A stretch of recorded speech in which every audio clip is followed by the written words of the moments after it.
Hey settlers, I'm your host Ben. And here is a story that I think needs telling. Welcome to Unsettled in the Cotswolds. The true story of the Minchinhampton phone box. Minchinhampton, Gloucestershire. A village defined by steep escarpment, grazing common and historical stone buildings. But in the background of its everyday life, an unsolved anomaly lingered for decades. The mystery of the Bell Lane phone box. For generations, a classic red telephone box stood on Bell Lane. By the 1990s, it was little more than a landmark, a place for lost tourists to shelter from the rain or children to dare each other on dark evenings. Most regarded it as an old relic, but on one night each year, it took on a different character. Beginning sometime in the late 1980s, residents began to notice the phone would ring at midnight on May Day, but repeatedly, long, insistent rings that echoed through the empty lane. At first, the event was passed off as a prank or somebody had a bit too much vino. But year after year, the phone would ring at exactly the same time, always on the 1st of May. Witnesses reported that no matter the weather, rain, fog, clear night, the phone would ring, even if no one stood nearby. Over the years, a pattern emerged. Those who answered the call described odd, unsettling experiences. In 1994, a local teenager, Sarah P., recounted standing, and by the way, her name is actually Sarah P. as in P-E-E, Sarah P., recounted standing with friends as the phone began to ring. She answered. A calm, unfamiliar voice said, "You left your red jumper by the gate."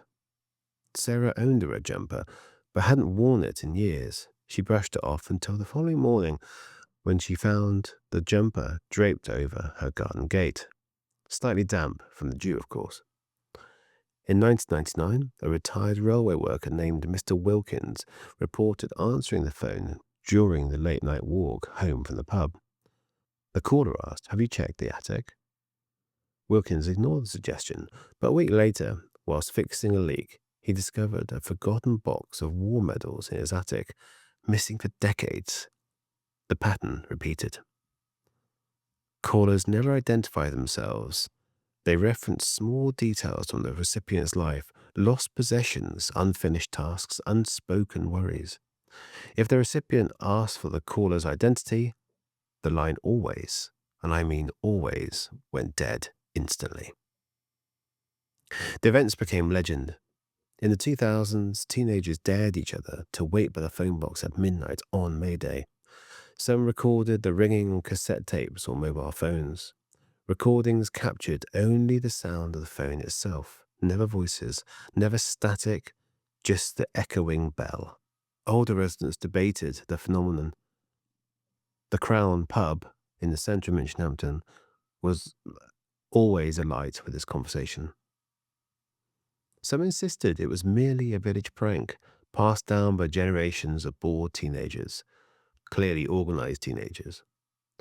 Others argued it was something stranger, a kind of thin place where the past reached out, briefly, to touch the present. In the 2010s, the ringing began to fade. Few people gathered on May Day. By 2017, reports described only a single ring, faint and quick.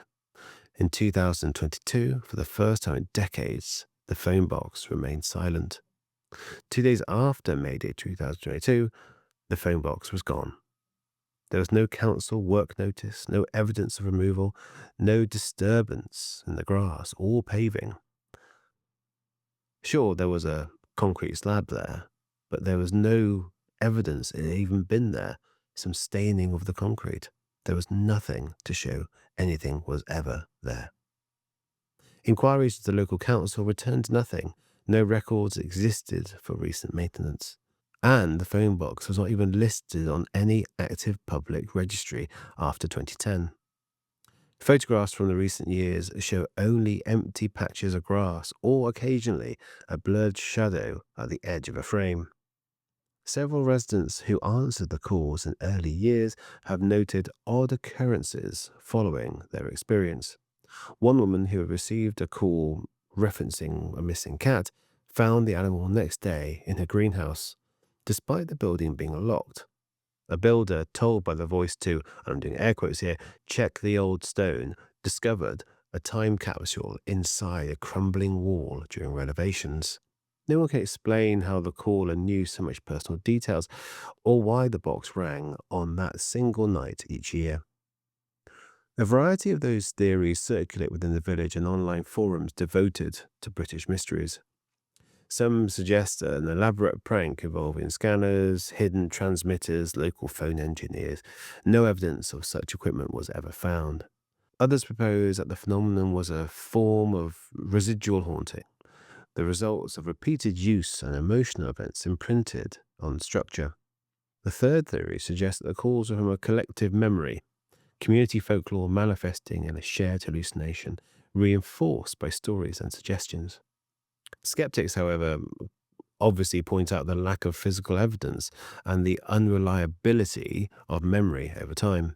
Yet the consistency of the stories, the detail of the accounts, and the lack of financial or personal motive for those involved leaves questions unresolved.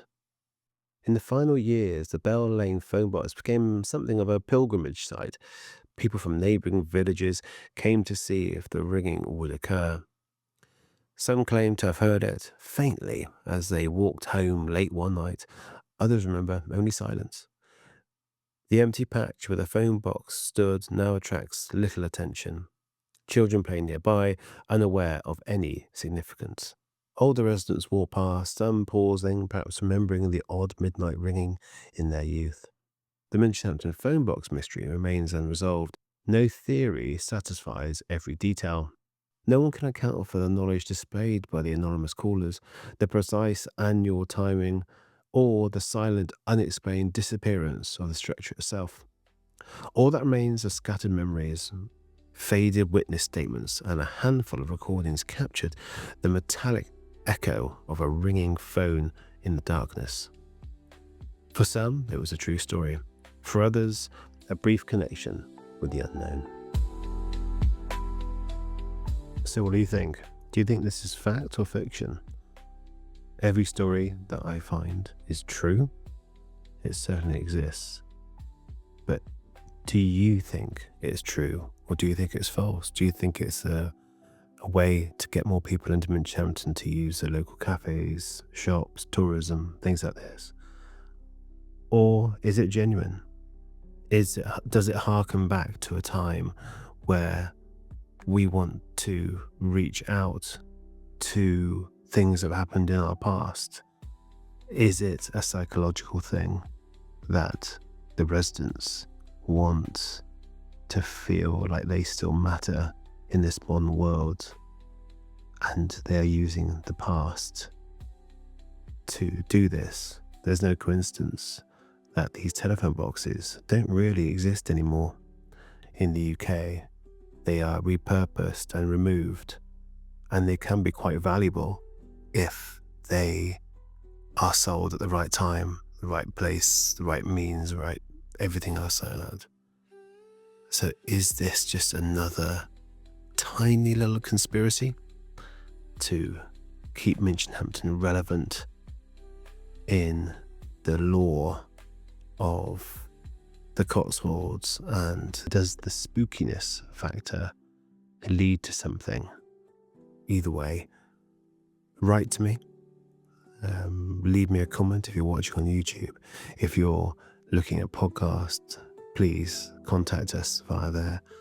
But now I have to go. But just don't be too unsettled.